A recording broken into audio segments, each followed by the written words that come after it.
Hello there. Can we speak to the manager, please? Yes, I'm the manager. Bill McKibben. Nice to meet you. This is Reverend Lennox Yerwood. Nice to meet you.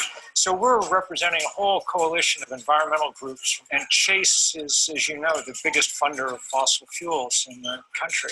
So we have a letter that we'd like you to send back to New York to Jamie Dimon, and we're just going to wait here and see what kind of answer we get, because we need Chase to stop funding fossil fuels. So we're just going to be hanging out here for a while. All right. Well, unfortunately, we can't hang out in the back, but I will take care of this for you. All right, Liz, you probably want to talk about that, and we'll. All right. So we're gonna.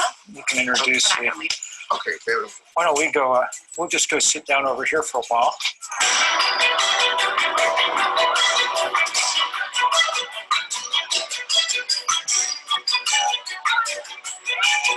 I'm going to give you Bill McKibben, who is currently occupying the Chase Bank. Hey, everybody, can you hear me there? Greetings from about a half mile away. There's about 25 of us inside the Chase Bank branch, and this really marks the launch of this Stop the Money Pipeline campaign, beginning what's going to be hundreds, thousands of demonstrations like the ones that are happening today. Massive civil disobedience, massive unrest about the financial system. We are so happy to be with you all.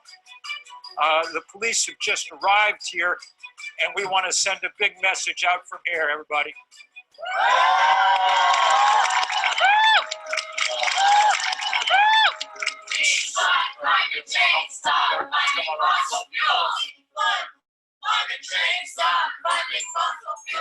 These banks have an amazing opportunity. They could lead the way out of this climate crisis, because if they shut down the money, they're going to shut down the fossil fuel industry. They can be the ones that say, no more. Get your money out of this mess.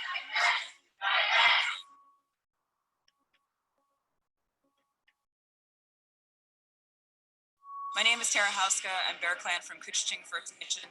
I'm coming from Minnesota, where I've been living 200 yards off a proposed pipeline route that wants to go through my people's territory.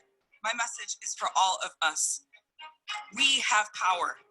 We have so much power. We can build the world we want, and we can demand this one changes at the same time.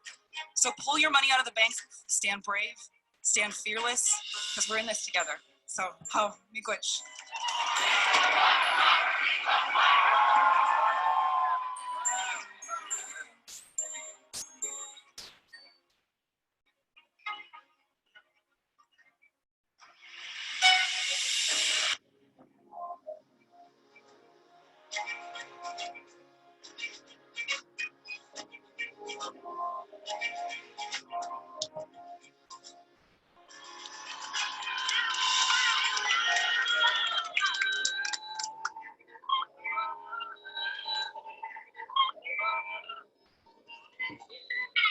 Like Chase are using our money to fund these projects that are killing the planet. If you bank with one of these banks, divest your money. Move your money, Chase, or we'll move ours. Move your money, Chase, or we'll move ours. We're here to bring you a message. You continue to fund projects that are literally putting our existence on the line. You have left us no choice. We put our bodies against the gears of the machine and bring it to a grinding halt. So again, for those who are working, I know on a Friday, I know this is probably the last thing you want to see, but get used to it, because we're going to be there everywhere you are, as long as you continue to fund destruction. All we're asking is to let us live. Let us live. Stop the money pipeline. Thank you.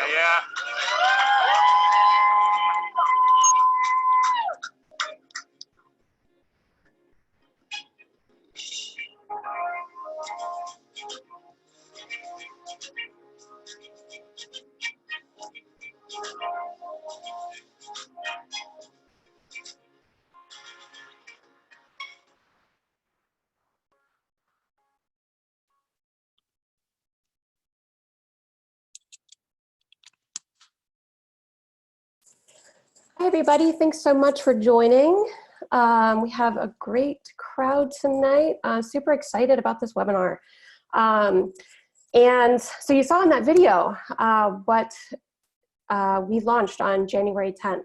Friday, January 10th, a coalition of over a dozen groups launched a major new mobilization, the Stop the Money Pipeline, targeting the financial sector's funding of climate chaos.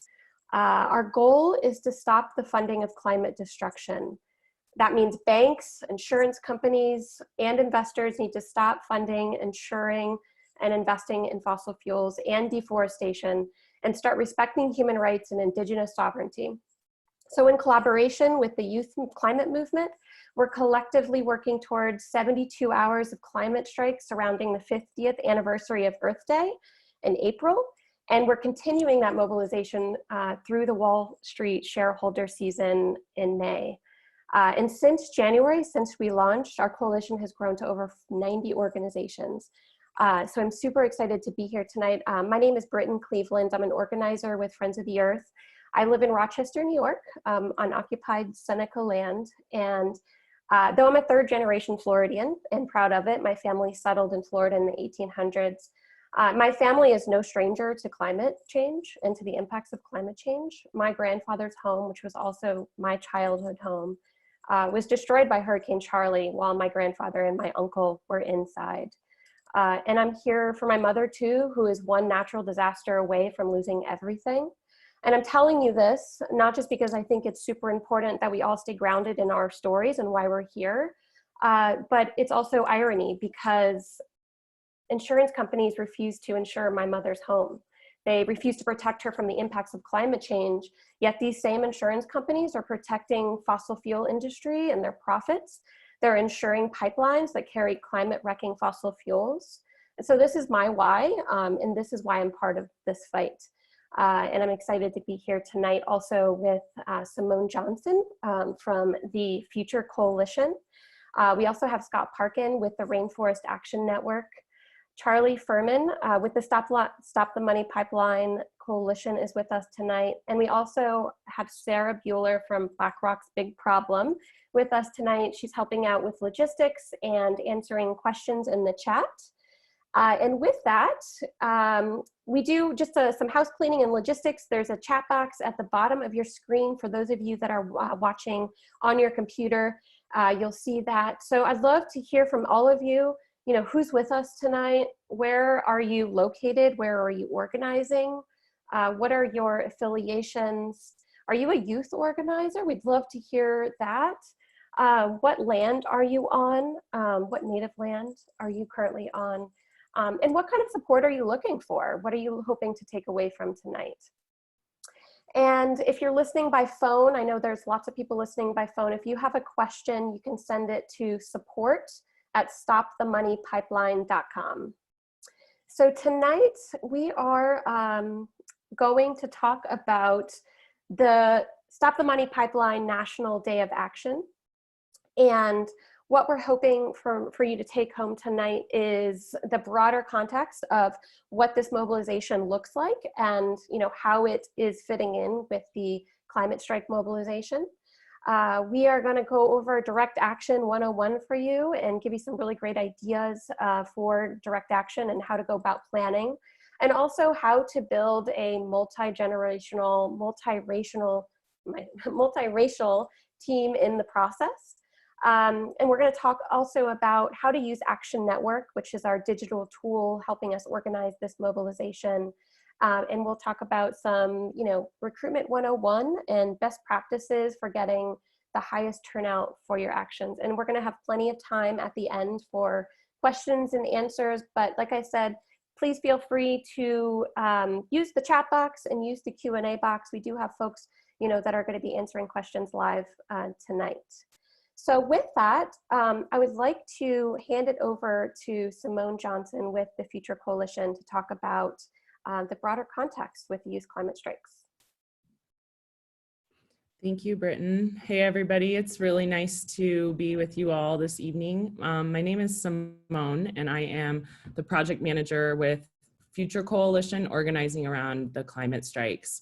I began organizing about 3 years ago during the Indigenous Uprising of 2016 when we were opposing the construction of the Dakota Access Pipeline in Standing Rock. And I'm really excited to be a part of Future Coalition and tell you a lot about what we've been working on. So we are organizing around 3 days for climate action. So if you're familiar with the strikes that took place in September, it was 1 day and it was largely centered around New York City as a focal point. This time around, we are expanding to have 3 days of strikes that begin on Earth Day, April 22nd, and then the 23rd and 24th.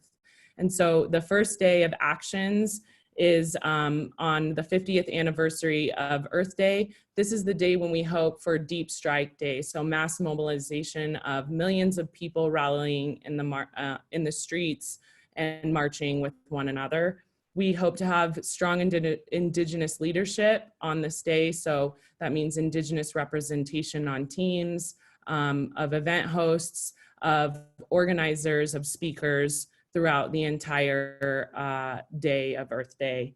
And this is the day that will look most similar to the September 20th strikes. And then on the 23rd, this will be the Climate Finance Day of Action. This is the day that's being led by the Stop the Money Pipeline Coalition, groups working on divestment, groups working on climate finance actions, and we'll be targeting JP Morgan Chase, BlackRock, and Liberty Mutual. This day is the day when many students have given their schools till Earth Day to divest from banks that are funding fossil fuels. And so this will be a day when these organizations can hold their schools accountable for addressing their ties to banks who fund fossil fuels. And then the third day is going to be all about political action. And so this will be focused on holding our politicians accountable. And we'll be hoping to do a lot around voter registration and electoralizing these strikes. That's also a factor that we want throughout all 3 days, is really driving folks to vote, driving people to engage civically throughout the strikes and then even beyond. So this is, for some reason, there is a title. I think it's kind of hidden, but with these strikes, we are asking that everyone go and register their events for the 3 days on Action Network. And you can sign up to participate in the events. You can register your events there. And then we're going to be launching a map, which is going to be launched on March 13th, which will be made available so that anyone can go and see what events are going on in their area. They can sign up to host events through this map and then also RSVP.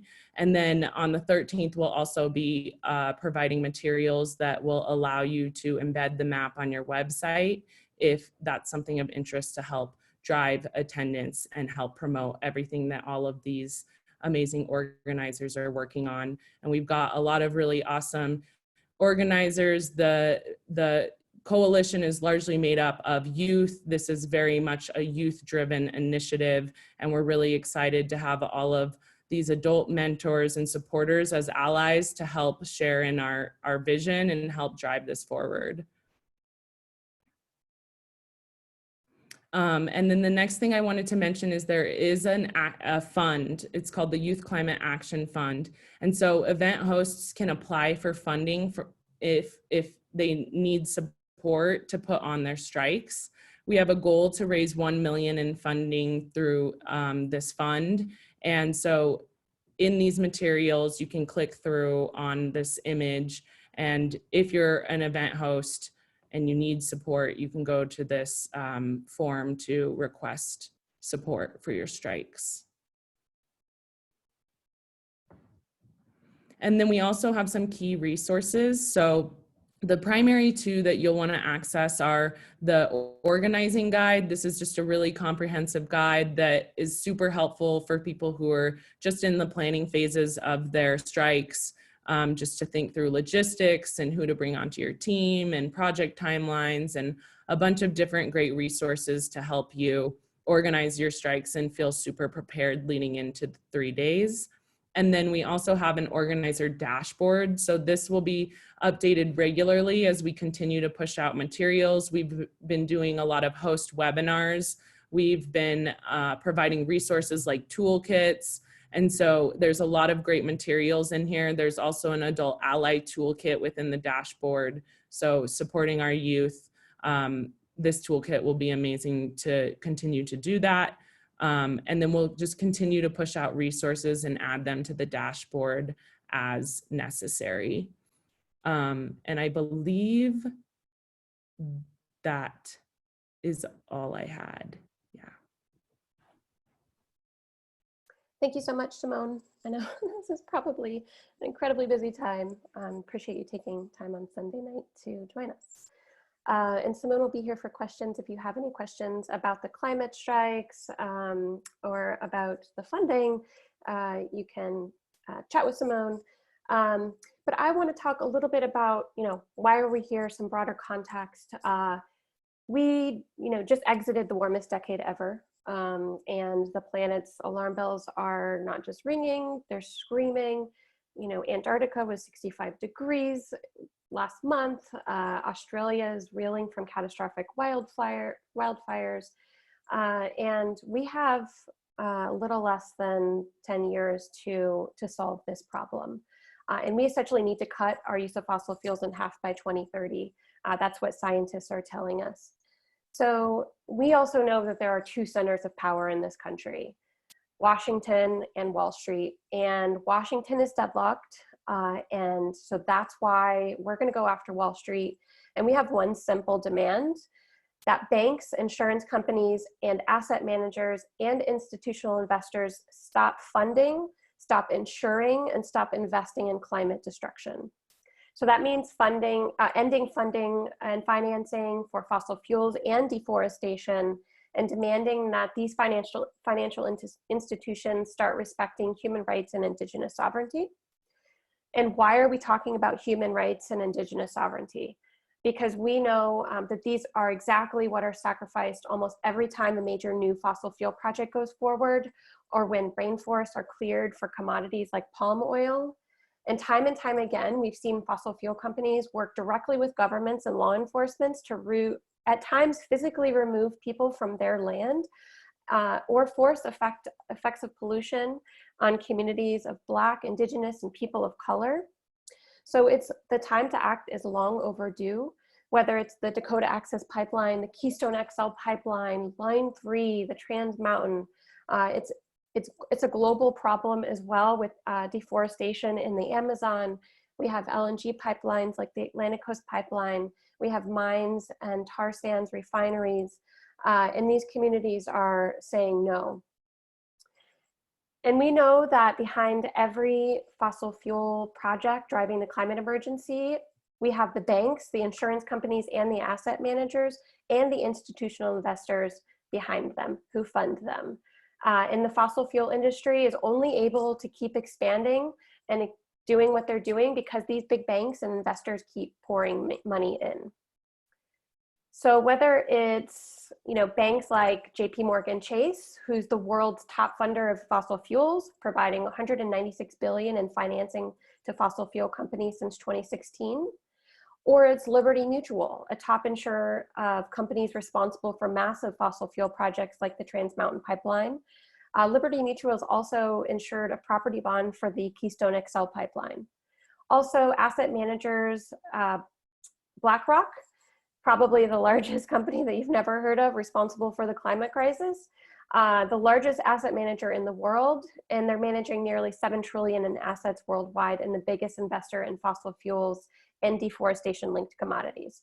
But we're also continuing to support the student and pension fund campaigns that call for divestment from fossil fuels and reinvestment in regenerative, community-controlled economies. And many of the country's university endowment funds and state and city pension funds are really big owners of fossil fuel companies.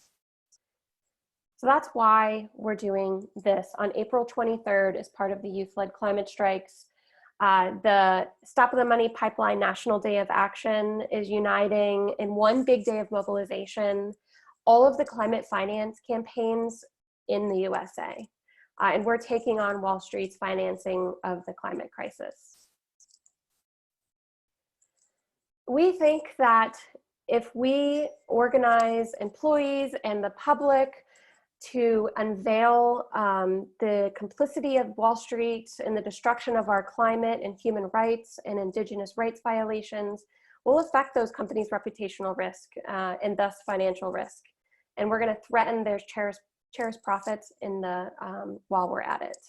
So companies like JP Morgan Chase, BlackRock, Liberty Mutual, they're all sensitive to public opinion. They have brands to protect, they have customers to retain, and if we keep taking creative and consistent action, we can break that down. And the more we take action, the more we're able to do this, the more we're able to increase their reputational risk and their financial risk. This theory of change has proven to be really effective, and we are winning. So you can see, this timeline, we just keep seeing company after company coming out because of pressure from activists like us, coming out with stronger policies. But what we need is for them to go further. None of these companies have completely eliminated fossil fuels from their investment strategies. And so that's what this Day of Action is all about. But we have the momentum behind us right now to make a huge impact on April 23rd. And so we are also being guided by organizing principles at the Stop the Money Pipeline Coalition. We believe that Wall Street can no longer be complicit in destroying our planet and harming communities. And so now is the time to end extreme corporate control and the power that upholds systems of oppression and mass inequities. This movement will transform how money flows. It moves to halt catastrophic climate impacts, end human rights abuses, uphold the United Nations Declaration on the Rights of Indigenous Peoples, and restore our severed relationship with the earth. And in our movement and escalation, we commit to deconstructing systems of oppression, white supremacy, patriarchy, ableism, classism, colonialism, imperialism, sexism, and all the other systems of oppression. And we can only actively uproot these imbalances of power and presence of privilege when we are conscious, committed, and practice the understanding of how systemic oppression and institutional bias are interwoven into white middle class, male-dominated culture and the environmental movement. So our vision, what are we trying to, move towards right now? We're seeking to make change through building a regenerative, a cooperative, inclusive, and equitable economy. And we envision a restorative economy in which people and planet are prioritized above profits, and all have access to jobs that are economically, ecologically, and socially sustainable. So now I'm going to hand it over to Scott Parkin with the Rainforest Action Network, an amazing community organizer and activist, to talk about the best practices for planning your own action on April 23rd.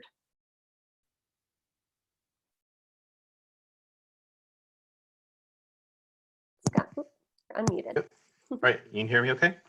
Yes. Okay, great. Hey everybody, I'm Scott Parkin, Organizing Director, Rainforest Action Network. I use he, him pronouns. I am currently in the San Francisco Bay Area today, occupied Ohlone territory. I'm very excited to be here. I'm going to talk a little bit about direct action for about 10 or 15 minutes. And so the kind of, the opening slide is how to plan a direct action. Just to, we only have a little bit of time, and often we do these as like 4 or even 8 hour or 2-day long trainings around direct action and action planning. But just to kind of give you a little bit of a flavor of direct action, I like to start off with 2 quotes. One is from Martin Luther King Jr., defining nonviolent direct action. This quote, "To create such a crisis and foster such a tension that a community which has constantly refused to negotiate is forced to confront the issue. It seeks so to dramatize the issue that it can no longer be ignored." And so like part of what we do with direct action is that it may not be, you know, the kind of mass non-cooperation quite yet, or the sort of like kind of like non-violently like bringing down the institutions and systems which are kind of lead into our planetary and community destruction, but we are pushing envelopes by creating these crises using nonviolent direct action. And the other one I like to use is from Earth Firster, and she was also a labor organizer, Judy Berry, who organized the massive Redwood Summer Actions in the late 80s and early 90s. What she said was the intention of direct action is to push their buttons, talking about the, you know, our opponents, the industry, to counter their what we thought were shocking tactics by giving them a taste of their own medicine. And so, you know, kind of like thinking about that with direct action, if we're looking at the slide, what direct action is a physical act that assesses power dynamics and finds a way to shift them directly. A direct action should be designed so that it tells a story. These are like this sort of like kind of confrontation that is beginning to sort of shift the institutions and the power holders. Common uses are to shut things down, to open things up, pressure a target, to reimagine what's possible, to intervene in a system, to empower people, to defend something good, and to shine a spotlight on something bad. That's from a book called Beautiful Trouble, which is actually a really useful text. And so what does a strategic action do? It directly confronts your target, is tailored to the strengths of you and your group. It builds leadership in your team or in your group. If you could go back to the other slide, Britton. It makes it harder for you to ignore. It makes it harder for your target to ignore you, and is creative and outside the realm of your target's experience. I've been working on the Chase campaign for 3 years. I was one of the people who originally launched it with Rainforest Action Network in 2017. And part of what we've been doing with this campaign using direct action is that we continue to come at them from, you know, multiple directions, and they never really know what we're going to do. And it kind of moves us, you know, where we're like currently like showing up to their branches, delivering letters, having protests, having groups doing sit-ins, as well as just like directly confronting their executives and board members now. We have directly intervened or directly confronted Chase CEO Jamie Dimon a dozen times in the last 18 months, to the point where he, you know, expects us to show up at any public venue where he is speaking. And we just kind of continue to sort of swarm and swirl on him. And it uses our strengths, which is like this sort of decentralized power, nonviolent direct action. It's also like what we've really seen in the last year in particular is the building of like a really effective network of groups which are just constantly like just unloading on Chase. And so that's a kind of important piece of the strategy. If you could switch the slide now. And then, you know, we put this slide in here because we also want to talk a little bit about what direct action does. You know, there's like multiple levels in which direct action, you know, works. And at the sort of meta level, it's applying pressure, it's building power, and it's building leadership. Like I said before, our goal is to sort of like push envelopes and shift narratives. And when we're doing that, we're actually building power.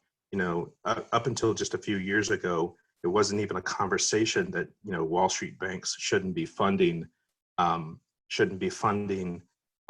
sands pipelines and you know, LNG export facilities and things like that. But like using the sort of power of protest and the power of direct action, we've really sort of like kind of built up this pressure. And then the other kind of pieces that are really related to like our organizing is this: it builds leadership. You know, people who I've like kind of trained with over the last few years who were like all new to this campaign. Now I see them, you know, taking leadership in their communities, and basically kind of like carrying out local campaigns. I see that in Chicago and Seattle and New York and here in the Bay Area. Just like, you know, new people who were completely new a year ago are now like kind of like the leaders in their communities. And then the other is that building power, because we're engaging new people. And one of the kind of important pieces of why we do organizing is to grow the we of who we are. And so, you know, when we like organize action, we need to figure out how we are engaging new people, whether it's, if we could go back to the slide, not switch slides yet. And it is, you know, it needs to be a creative and meaningful thing to everyone. And so that's just like to give you a little bit of a flavor of direct action. We can go switch slides now. Before I'm gonna get into this piece, the one thing I wanna say is in the sort of like nuts and bolts of organizing an action is that just a couple of the key things that it really requires is like, not requires, but is good to have is like, you know, having a group or a crew of folks to plan your action with is like really kind of critical. One person kind of carrying it is, I mean, if one person's able to carry it, that's great. But like having a sort of group, a crew or a group, or a term that we use a lot in the circles I organize in is affinity group, to basically kind of make the plans and organize them, particularly if we want to move the campaign to the scale of the problem in which we're trying to confront. And so like, I would actually really encourage folks to like, you know, build a group, get a group of friends to kind of participate in this. And then the other piece is the roles. And there's a lot of roles which are like really important. You know, not everyone has to be the person who does the sit-in or does the arrest action, but like, you know, having people off-site doing media, doing legal support, people who are like able to sort of like get a fundraiser together, people who are able to like creatively think about outreach. All of those roles are actually going to be really important to like an action and to a series of actions. And then the other piece to kind of really think about is like the sort of story that we want to tell, and then also how we want to best center, you know, frontline people in that action. And when I'm talking about frontline people, I'm talking about people who are like kind of being directly impacted by pipelines, by refineries, by export facilities, and then that's on the extraction side, and then and extraction, and then the other side is who is being directly impacted by the adverse impacts of climate change, you know, superstorms, wildfires, things like that. And how do we, and then when we're telling our story, how do we best center those folks in our action? Then also, how do we bring them, how are they best brought in, and we follow their leadership. And so like some questions that has been posed here is, am I engaging frontline voices that are not represented, but are impacted by the issue and the planning and implementation of the action? Can I co-create or support events that add value to campaigns or projects in Black, Indigenous, people of color, frontline communities? Also, is there a way to make the day of action really useful to key partners? Am I taking responsibility for equalizing power and creating a space where all are encouraged to actively engage, listen, speak, and act with respect? Am I affirming the right of youth as leaders and equal partners in the movement to address climate change and its associated impacts? These are important questions, which I believe are in also the organizing toolkit. Isn't that right, Britton? Yep, right. And so like, these are like definitely some questions that can help kind of guide you and get you and your group kind of thinking about it if you haven't already. The next slide is going to be the final piece. And so, you know, you tell us what kind of action is your group planning for Stop the Money Pipeline National Day of Action, and maybe you're not thinking about it yet. You know, we're still like about 6 weeks away, but like in the organizing toolkit, we actually have some action ideas listed, and they are everything from it's everything from the sort of lower level ask, like just deliver a letter to a bank branch, give it to the bank manager, to protests, to actual nonviolent civil disobedience and direct action. And what we were really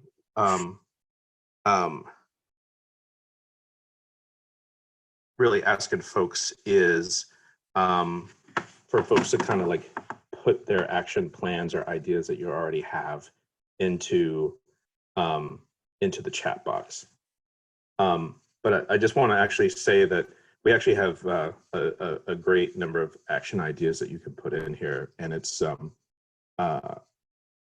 we'd really like to see people, if you haven't already, like kind of talk about what your plan is. And that is it for me. Awesome. Thank you, Scott. Yeah, I would love to hear what kind of creative actions, because there are so many ways that you can do direct action that is outside the realm of your target's experience. We'd love to hear it and maybe replicate it in other places. So thank you so much, Scott. I'm going to pass it over now to Charlie Furman, who's the digital coordinator for Stop the Money Pipeline, who knows all things Action Network, and he's here to tell us how to do it. Yeah. Hi, everybody. I'm Charlie Furman. I'm the digital coordinator. And one of the things that I'm going to do, while everybody else has done a really fabulous job of talking about sort of the whys and hows of all of the different pieces, I'm going to dive a little bit more into something that Simone sort of briefly mentioned, which was the map itself and the way that people will actually wind up seeing both your event and all the other events that are happening across all 3 days of action. And Britton, just so you know, it doesn't look like I actually have control of the thing. There we go. So I'm going to talk about how to use this thing called Action Network. There we go. Okay, so this is going to be just a little bit of an overview. Don't worry about if you don't actually retain all the different pieces of how exactly this goes. The biggest part of the reason for it is just that you get a little bit more familiar. The tool itself is actually pretty easy to use and actually really helps you along through every step of the process. So this is just giving you that sort of like brief introduction so that way when you do come to actually set up and host an event yourself, you're much more able to do it and already have sort of like a framework with which you're sort of approaching this. So on any one of these sites that you wind up on for asking you to actually host an event, and we'll send around a helpful document afterwards with a lot of different sort of resources, materials, and among them will be a link for you to actually go and start setting up your event. You just click one of those buttons that says click to host. You see on one version, it's off to the right, on the version of the Stop the Money Pipeline website that's going to relaunch this coming week. It'll be just underneath the map, as you can see there, circled in bright orange. You'll get passed to it, you'll go to a set of host guidelines, and then you'll see this sort of page that just has a whole bunch of fields where you'll enter the thing that you're currently thinking about for your action. For a number of these fields, if you don't already have the answer for it, it's okay. It's okay to put it in as to be determined or to leave a draft. The biggest part of the reason for getting it up here is so that you can start coordinating with the other people who are interested, start recruiting folks who want to take action in the same sort of way that you do. So you can see in here, I put in an event that Stop the Money Pipeline in Washington, D.C. That takes place at a Chase Bank at 700 Pennsylvania Avenue Southeast. Fill out a whole bunch of these couple of forms. That one at the bottom is the host contact form, host contact field that you actually would most want to be contacted at. For me, that would be an email, because that's the sort of pace that I like to be able to start organizing with people that I don't necessarily know, and take it from there. And then right below it, it gives you two different pieces where it says edit banner image, and then a big, what's called a WYSIWYG field where you sort of enter in the description of the event that you're looking for. Get creative, do the thing that you want to do, and we'll send you a sample description in 1 to 2 banners, but you should change it and all that you like, make it your own entirely. These are your events under a framework of action that we've sort of laid out together. You can see here, this is one of the sample banner. This is a version of a sample banner that you'll get. I'll spend more than 3 minutes on the ones that we actually send out, but this is the sort of, we'll send you some basic ones, but it doesn't have to be anything fancy for it to still be good and attention grabbing. Then from there, all you have to do after you finish it is you hit that big section, that big button that's at the bottom that says Save Action, Create Account. If you already have an account, you will log in. It'll be the same sort of step. This is what a login screen looks like, or a create an account web looks like. And then it will bring you back to the same page. So don't be alarmed if you wind up right back here again and feels like you're in the same place, because now instead you'll see at the bottom that instead of saying save and log in or save and create an account, it says save and go to next step. So it is actually asking you to do something different, even though you're back on the same sort of field or on the same page. You're clicking that's in the same part of the page to move on. And then it'll bring you this nice section that says instructions for your attendees, which is after someone has said, hey, I want to come and I want to take action at this same Chase Bank or the same like move your money action or whatever else that you're doing. What are the instructions that you want to give them? Which can be as simple as, I'm really excited to do something to take action with you. Can you recruit 5 friends or bring 5 friends with you? Use the tools at the right to help you do that. So you see that the sort of like email a friend box is right there. And so it'll help you with that sort of process. Just put something in there that's pretty simple, save and publish, and then you get a whole bunch of separate really cool tools that can help you sort of build and bring more people into your event. This is what the sort of management page looks like. You can see that underneath the title of your event, it says view event, edit event, cancel event. You can sort of like do little action-based things that are all right there. And on the right side, if you want to have, if you're just like, oh, I need to just share this to my own, Facebook, Twitter, or whatever else, you have an entire box of different tools for you to be able to do that as well. Those are the really basic parts. But some of the really handy stuff that Action Network lets you do and will let you do when you're hosting events is what you see when you scroll down from that point. There's a little sub menu underneath it that has instructions, RSVPs, discussion, event info, all these little pieces that are additional tools for you to use. The two that I think are the most important, one is RSVPs, where you can actually download contact information for your RSVP for the people who've said, yeah, I want to come, and then you can reach out to them. If you're having a meeting ahead of time to, make visual art or to have an organizing sort of like kickoff meeting, whatever else, you can download, and then, if they supply their phone numbers, you can give them a call, you can do whatever else to get in contact with those people. Similarly, there's an entire discussion board that's set up that comes on default for all of these actions. So the people who are attending will be able to talk to each other. This is the way that you can go in and leave a comment yourself that will notify other people. You could also turn it off if you know that your action is going to have a couple thousand people. You might not want to have a discussion board, in which case you can also turn it off right there. Just sort of like a good thing to know is possible. The next section that you have is something that says responses. And underneath responses, these are all of the automatic responses that people will be able to, people will have. So an automatic responder when people first sign up, as well as the automatic reminder that they get 24 hours before the event. These things are all automatically populated when you first do it. So if you don't remember, or you don't like see these things or can't do all of it right away, you by no means need to. All this stuff is set there by default with the description that you put in.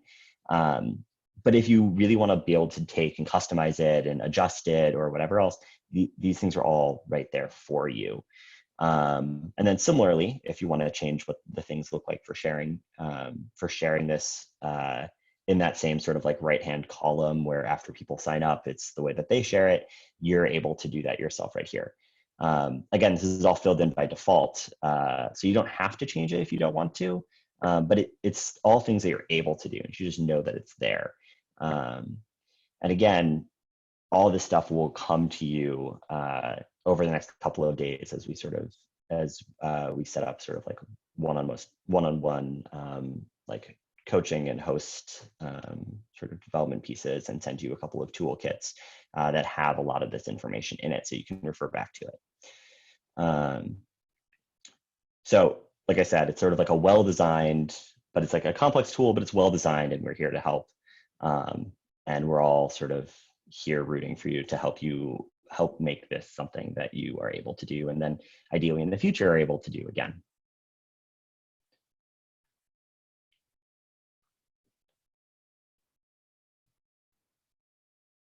Awesome, thanks, Charlie. Yeah, like Charlie said, we are so committed to helping you through every step of the way. So it could be as simple as, you know, how do I set up an Action Network page? We have people that can help you work through that.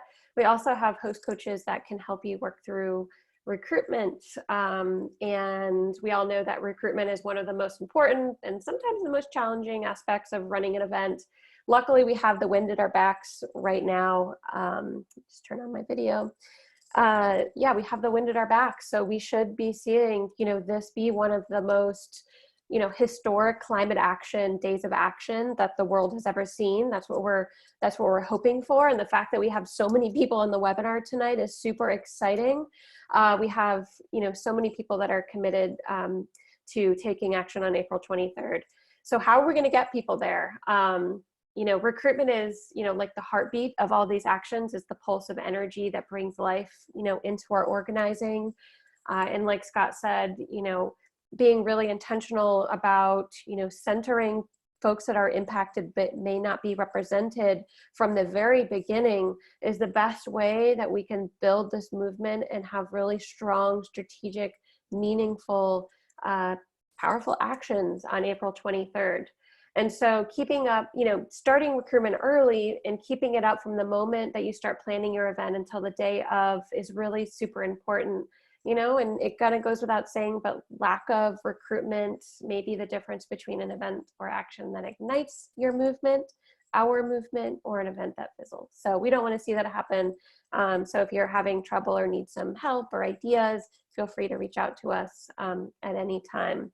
But I'm going to run through just some quick, you know, tips for recruitment, recruitment 101. Some of this was already mentioned, but basically the most important, and that's why I have this bolded on your screen in front of you, is remembering organizer math. And so, you know, we probably have a lot of folks that maybe have never organized an action before. So rule number one is to set a goal for how many people that you want to see at your event, and create a plan for reaching far more than that number. So if you want to have 50 people to show up at your event, for example, you need to be able to confirm at least 100 people, because in, you know, organizing experience, about half the people that say yes will actually show up. And so you need to confirm 100 people. And we know that only about half of the people that confirm, half of the people that RSVP will actually confirm, and then half of them will actually show up. So you need about 200 RSVPs to your action if you want to make sure that you have 50 people there. Rule number two is to just always remember to use effective storytelling. Know your story of self, the story of us, and the story of now, which is the urgency of this moment, and make sure that you're staying grounded in your why. And you're building really strong relationships that are based in shared outcomes for your community. Rule number three is to cast a wide net and collect contact information for every person you come in contact with. Rule number four, remember to register your event on Action Network so everyone can find you. There's a map that's amazing that doesn't always happen. And the folks that RSVP to your event, those are people that you can ask to take a role at the event. You know, maybe it's someone to lead chants. Maybe it's someone to distribute signs. But the week before your event, at least, you know, host a phone bank or a text bank to confirm everybody on your RSVP list. And then ask people to volunteer to take a role at your event. And some ideas for casting a wide net. This is not an exhaustive list, but just some ideas. You know, obviously starting with friends and family, you know, your personal, you know, community. So make a list of people that you can invite, and just don't be shy about reaching out to them. You never know. Look at organizations in your community, remembering, you know, to center justice, equity, and inclusion, in, the folks that you're reaching out to, and bringing in local community organizers early on is super important. Social media is a really powerful tool, and you can use Facebook, Twitter, even Instagram to spread the word. We recommend creating a Facebook event in addition to creating an Action Network, and then in your Facebook event using the Action Network registration link as the actual, RSVP link, like a ticket or something. And then looking to doing broader community outreach from there. So there's a lot of folks in your community that feel the exact same way that you do. And so think about how you could reach them, and meet people where they are as well. So sending it out to listservs, it could be next door, putting up flyers, coffee shops and bus stops, wherever people are spending, a lot of time in their day-to-day lives. So there's some really quick, there's an organizing toolkit that we have put together, kind of a crowdsourced, everything that our coalition knows and that can offer is kind of in this toolkit, which is really amazing. And so we have everything from, how to plan an action ideas, recruitment ideas, outreach support. We have graphics and campaign resources like flyers, flyers that are directly written towards some of our top targets like Liberty Mutual and BlackRock and Chase. And then there's social media guidance in the toolkit as well. And then links, if you need to get more information, all in that toolkit. And we're going to send out a link to this. Many of you probably already have the toolkit already, but we're going to send it out to you just in case. So like I said, in the toolkit, you have all kinds of campaign resources. So, figuring out where's your local office, do you have a local Chase Bank in your community or Liberty Mutual office in your community? There's links there. You can find out all of that information. So I want to encourage everybody to start, putting your questions in the chat. And we have a few moderators that are, pulling out questions. And so we're going to ask some of our panelists to answer those questions. So feel free to use the chat or the Q&A, and we're keeping an eye on that. But as far as social media is concerned, we have a really awesome tool. It's the Social Press Kit. And the link to get to it is at the top of your screen. And what this basically is aggregating all of our social media content. And so you can stay on top of updates. You can also just with one click post something to your social media accounts with graphics and a caption, which is super cool. So we have all of these kinds of tools at our disposal right now that we'll be sending to you after this call. And so now we want to, take some questions, and I am going to also launch a poll. I'd love to know, what kind of support, you're looking for. Is it, specifically recruitment? Is it funding? We want you to know that we do have a pool of money for grassroots, and we have an application process to get funding support. So if you have questions about that, let us know. If you're looking for earned media support, our host coaches can help you through the process of putting together press advisories and press releases and things like that. And if there's something that's not on this list, let us know in the chat, and we'll be monitoring it and reaching out to you afterwards, to answer some of your questions if we don't get to them on this webinar. But I am just going to go ahead and check for questions from our moderators. So give me just one quick second while y'all fill out that poll. Let me get to our Q&A. Moderators, if you can send me questions. A really great question. Is there any value to targeting other banks like Bank of America, or will that confuse things? And the answer to that is no, it does not confuse things. This is a very broad movement. This is targeting financial institutions from your local bank branches to institutional investors. And this is a movement that is fighting fossil fuel projects that are very real, to local communities. And if, for example, if you're in North Carolina, which I know we have some folks in North Carolina that are fighting the Atlantic Coast Pipeline, the liquefied natural gas pipeline, Bank of America is a huge funder of that. And being Charlotte, North Carolina as the epicenter, the Wall Street of the South, yes, target Bank of America, definitely. More questions.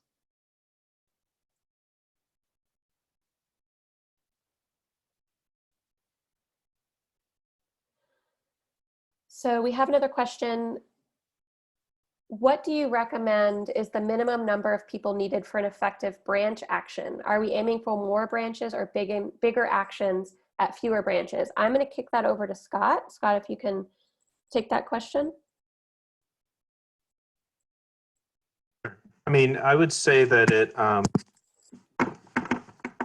I mean, if you don't think you can get a lot of, I think it's completely based on the situation. So if you actually can't get a lot of people, or you don't think you can get a lot of people, doing a letter delivery to a branch or multiple branches and just like going from branch to branch is like, completely great. It's definitely kind of like, it's definitely achieving the goals of what we're hoping to do that day. But if you think you can get 20 people or 40 people out, then like, plan for something like bigger.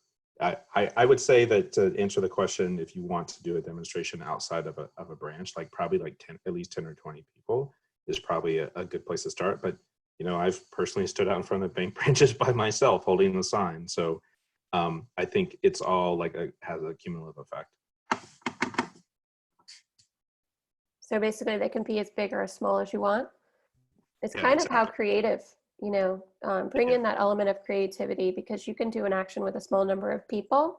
And if it's outside of the realm of their experience, which a lot of these actions are, we're dealing with people that work in your community at a local bank branch, and they're probably like, what is this? We know that in some of the kind of bigger cities where actions are happening, like New York or San Francisco, that they're planning to hit multiple branches through the course of the day. Like we're hearing people having goals of like 20 or 30 branches, like having a visit from people from like groups of people. And so I think that I think every little bit's going to help. Great. Scott, if you can stay unmuted for a second. Great question from Valerie. Say I have a day-long protest outside of my local branch. How should people who can only stop by for a short time participate? I mean, I think if you decide to be out there for the day, I would figure out what times you think you're going to see like a kind of like bigger number of people showing up.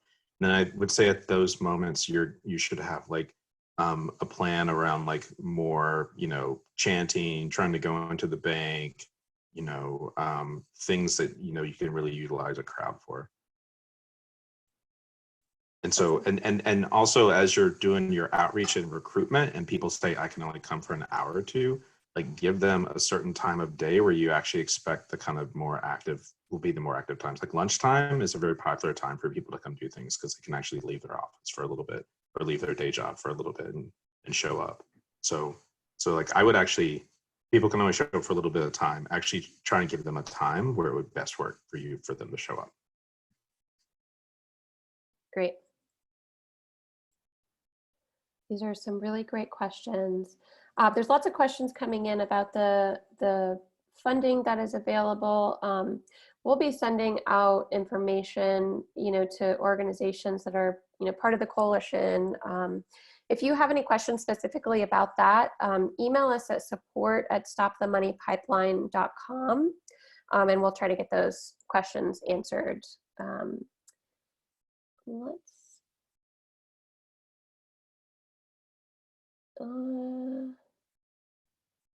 All right. Any other questions coming in from folks? And moderators, if you can help me pull some from the Q&A.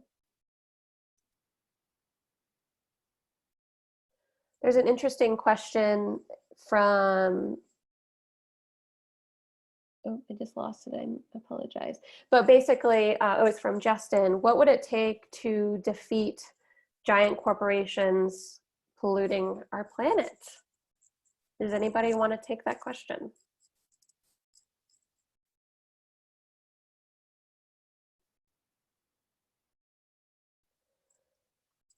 Well, without putting words in anybody's mouth, I think what we're seeing now with this groundswell of direct action, you know, kind of moving beyond this passive climate action that has kind of defined our movement for so long, is bringing direct action, you know, into the mainstream, like conversation, nonviolent, you know, direct action gets the goods, so they say, and we're already seeing, you know, and thanks to organizations, local grassroots groups that have been showing up to bank branches almost daily to, you know, make their voices heard to, you know, the employees of these branches. That message is reaching the top, and it's really helping shift the narrative. And we've seen some of these, you know, advancements and policies from these corporations come out. So continue direct action, I think, is the answer to that. Well, there are lots of questions in here. We are going to be saving all of these. And for folks, you know, that have urgent questions, we can have one of our host coaches reach out to you. But I just want to thank everybody for not just joining us tonight, but for stepping up to take, you know, a pretty, taking this commitment to organize a direct action on April 23rd. We literally can't do this without you. We're looking at hundreds of actions happening on April 23rd, and it's because of everybody that is joining us tonight. So we're going to be sending out some resources after this call with the toolkit and some, you know, host coaching resources. But thank you so much, and thank you so much for all of our, you know, organizers and speakers that are on the call tonight. And I look forward to seeing y'all in the streets on April 23rd. Thank you so much.